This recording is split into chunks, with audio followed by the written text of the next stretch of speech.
वर्तमान में भारत का पर्सनल लोन बाजार एक बड़े बदलाव से गुजर रहा है। दरअसल लोग अब क्रेडिट कार्ड और पर्सनल लोन जैसे असुरक्षित लोनों पर ज्यादा निर्भर हो रहे हैं। इसके अतिरिक्त बैंकों की तरफ से भी उपभोग संचालित अर्थव्यवस्था को बढ़ावा दिया जा रहा है, जिसके कारण ये स्थिति और बिगड़ रही है। हालांकि कर्ज का आसानी से मिलना आर्थिक विकास को बढ़ावा दे सकता है, लेकिन इससे वित्तीय स्थिरता को लेकर चिंताएं भी बढ़ रही हैं। इसीलिए भारत के सबसे बड़े बैंकों में से एक आईसीआईसीआई बैंक के रिटेल लोन 7 लाख करोड़ हैं, जिनमें से 17% यानी लगभग 1,20,000 करोड़ असुरक्षित लोन है। स्पष्ट रूप से ये बैंकों की बदलती रणनीति का संकेत है, जहां वित्तीय संस्थान अब उपभोक्ता अन्यण को प्राथमिकता दे रहे हैं। फिर भी इस बढ़ते वित्तीय बाजार में सब कुछ ठीक नहीं है। इसके विपरीत फिच रेटिंग ने ऋण जोखिम के आकलन यानी एसेट क्वालिटी को लेकर चिंता जताई, जो इस सेक्टर के वित्तीय स्वास्थ्य के लिए एक खतरे का संकेत। रिपोर्ट्स के अनुसार 52% रिटेल पर्सनल लोन गैर निष्पादित ऋण यानी बैड लोन्स में बदल रहे हैं, जिससे इस उधार मॉडल की स्थिरता पर सवाल उठ रहे हैं। परंपरागत रूप से भारत बचत उन्मुख समाज रहा है। हालांकि पिछली कुछ दशकों में सरकार और वित्तीय संस्थानों ने आर्थिक विस्तार के लिए उपभोक्ता उधार को बढ़ावा दी। परिणाम स्वरूप क्रेडिट कार्ड और पर्सनल लोन की बढ़ती संख्या ने युवाओं के फाइनेंस संभालने के तरीके को बदल दिया है और वे अपनी लाइफस्टाइल को बनाए रखने के लिए लोन पर निर्भर हो रहे हैं। इसी तरह ये बदलाव एक वैश्विक प्रवृत्ति के अनुरूप है, जहां अर्थव्यवस्थाएं बचत आधारित मॉडल से खपत आधारित मॉडल की ओर बढ़ रही हैं। लेकिन ऐसे बदलावों के परिणाम भी होते हैं। विशेष रूप से कर्ज आधारित विकास से भले ही थोड़े समय के लिए आर्थिक गतिविधि बढ़ जाए, लेकिन इसके दीर्घकालिक जोखिम भी होते हैं। ये जग जाहिर है कि पश्चिमी देशों की कर्ज आधारित अर्थव्यवस्थाओं के कई बार वित्तीय संकटों का सामना करना पड़ा है,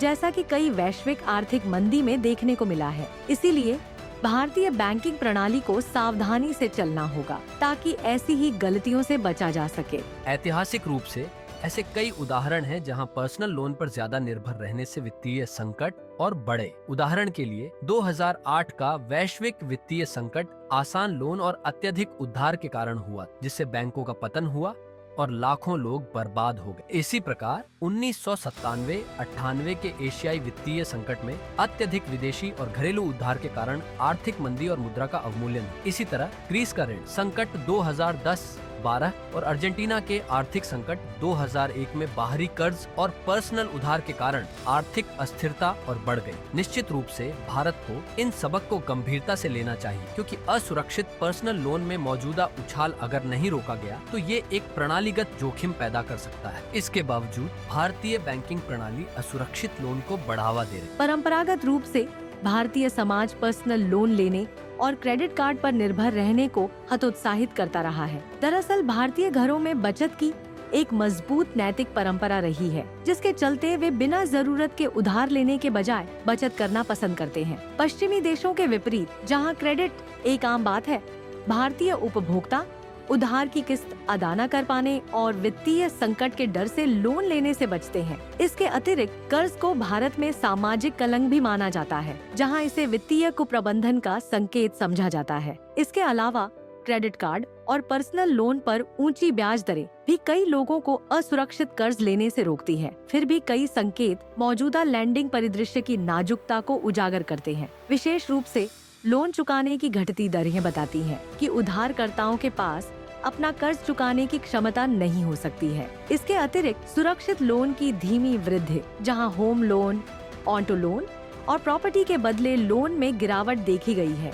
सभी प्रकारों के ये कर्ज आत्मविश्वास में संभावित कमी की ओर इशारा करते हैं। निश्चित रूप से ये घटता आत्मविश्वास पर्सनल लोन सेक्टर में भी स्पष्ट है, जहां विकास में काफी कमी आई। उदाहरण के लिए पर्सनल लोन की वृद्धि, जो मध्य 2023 में 36%, अब मध्य 2024 में घटकर सिर्फ 3% रह गई है, जो गति के महत्वपूर्ण नुकसान का संकेत देती है। इसके अलावा अपना पहला ऋण लेने वाले उपभोक्ताओं यानी कि न्यू टू क्रेडिट कंज्यूमर्स की संख्या भी रिकॉर्ड निचले स्तर पर पहुंच गई है। पिछले एक साल में पहली बार उधार लेने वालों की हिस्सेदारी 16% से घटकर 7% हो गई है, 12% हो गई है। स्पष्ट रूप से ये रुझान एक सतर्क उपभोक्ता आधार का संकेत देता है, जो संभावित रूप से वित्तीय तनाव की शुरुआत का संकेत देता। परिणाम स्वरूप उधार की किस्त न जमा कर पाने के बढ़ते मामलों के जवाब में बैंक अब असुरक्षित लोन के लिए स्थिर आय और उच्च क्रेडिट स्कोर वाले वेतन भोगी व्यक्तियों पर ध्यान केंद्रित कर रहे हैं। जबकि ये रणनीति जोखिम प्रबंधन के नजरिए से तर्कसंगत लगती है, ये नैतिक चिंताएं पैदा करती। दरअसल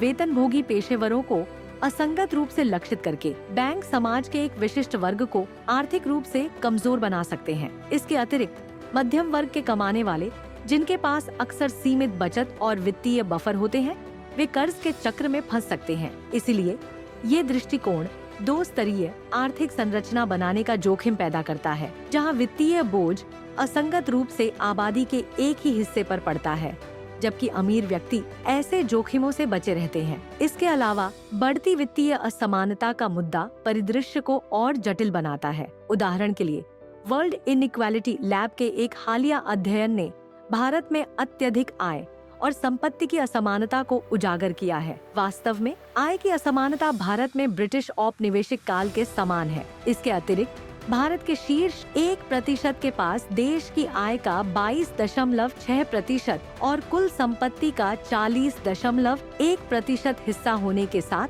अमीर और गरीब के बीच की खाई पहले से कहीं अधिक चौड़ी है। निश्चित रूप से असमानता उन आर्थिक नीतियों से और बढ़ जाती है जो क्रेडिट ईंधन खपत का समर्थन करते, जो मध्यम वर्ग और निम्न आय वर्ग को असंगत रूप से प्रभावित करते। उदाहरण के लिए भारत में अरबपति वर्ग ने जबरदस्त वृद्धि देखी। 2023 में ही 94 नए अरबपति जोड़े गए। इसके विपरीत आम नागरिक बढ़ते कर्ज के बोझ के कारण बढ़ते वित्तीय तनाव का सामना कर रहा। यदि यही सिलसिला जारी रहा तो भारत, अमेरिका और ब्राजील जैसे अत्यधिक असमान समाजों में देखी जाने वाली आर्थिक विषमताओं को दोहराने का जोखिम उठा। निश्चित रूप से आने वाले वित्तीय संकट को रोकने के लिए नीति निर्माताओं और वित्तीय नियामकों को सक्रिय कदम उठाने हों। उदाहरण के लिए आरबीआई को असुरक्षित लोन पर सख्त नियम लगाने चाहिए ताकि लापरवाह क्रेडिट विस्तार को रोका जा सके। इसके अतिरिक्त वित्तीय साक्षरता कार्यक्रम लागू किए जाने चाहिए ताकि उपभोक्ताओं को जिम्मेदार उधार और कर्ज प्रबंधन के बारे में शिक्षित किया जा सके। इसके अलावा खपत आधारित अर्थव्यवस्था की ओर आक्रामक धक्का देने के बजाय सरकार को ऐसी नीतियों पर ध्यान केंद्रित करना चाहिए जो सतत आर्थिक विकास को बढ़ावा दे। उदाहरण के लिए प्रगतिशील कराधान और सामाजिक कल्याण कार्यक्रमों जैसे संपत्ति पुनर्वितरण उपायों से बढ़ती आर्थिक खाई को पाटने में मदद मिल सकती है। इसके अतिरिक्त वैकल्पिक निवेश को प्रोत्साहित करने और अत्यधिक कर्ज के बजाय उत्पादक संपत्ति में निवेश को बढ़ावा देने से अधिक लचीली अर्थव्यवस्था बनाई जा सकती है। अंत में, जबकि पर्सनल लोन और उपभोग आधारित खपत अल्पकालिक आर्थिक विकास को बढ़ावा दे सकती है, असुरक्षित कर्ज पर अनियंत्रित निर्भरता दीर्घकालिक वित्तीय अस्थिरता का कारण बन सकती है। निश्चित रूप से फिच रेटिंग की चेतावनियां एक संकेत के रूप में काम करती हैं, जिन्हें नजरअंदाज नहीं किया जाना चाहिए। इसलिए नीति निर्माताओं, वित्तीय संस्थानों और उपभोक्ताओं को ये सुनिश्चित करने के लिए मिलकर काम करना चाहिए कि भारत की आर्थिक प्रगति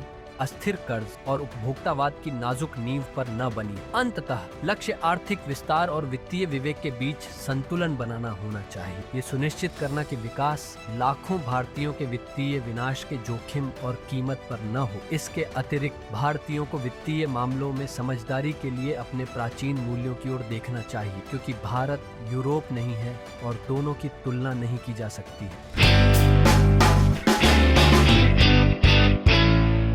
तो ये था एक्सपर्ट एक्स का एक और संस्करण। ऐसे अन्य विषयों के लिए हमसे आगे भी जुड़े रहिए। धन्यवाद।